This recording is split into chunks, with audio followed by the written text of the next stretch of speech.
បាទសួស្តីអ្នកទាំងអស់គ្នាបាទវិលជួបគ្នាម្ដងទៀតហើយបាទហើយក្នុងវីដេអូនេះដែរខ្ញុំនឹងមកធ្វើការបង្ហាញអ្នកទាំងអស់គ្នាអំពីការ check មើលទាក់ទងនឹង serial number របស់ computer បាទអញ្ចឹងដើម្បីយើង check មើលតាមserial number របស់ computer យើងបានអ្នកទាំងអស់គ្នាអាចចូលទៅប្រើប្រាស់តាម CMD បានទាក់ទងតាម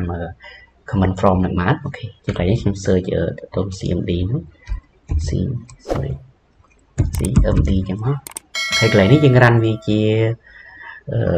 administrator មក run ណា administrator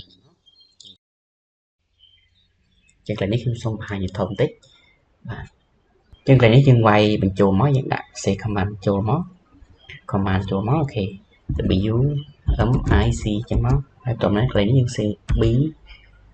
I O S ចឹងមកហើយកន្លែងនេះយើងដាក់ get មួយទៀតអូខេហើយយើង C serial អូ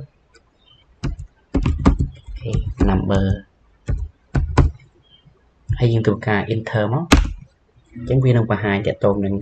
serial number របស់ computer របស់ពួកយើងទាំងអស់គ្នាហើយបាទ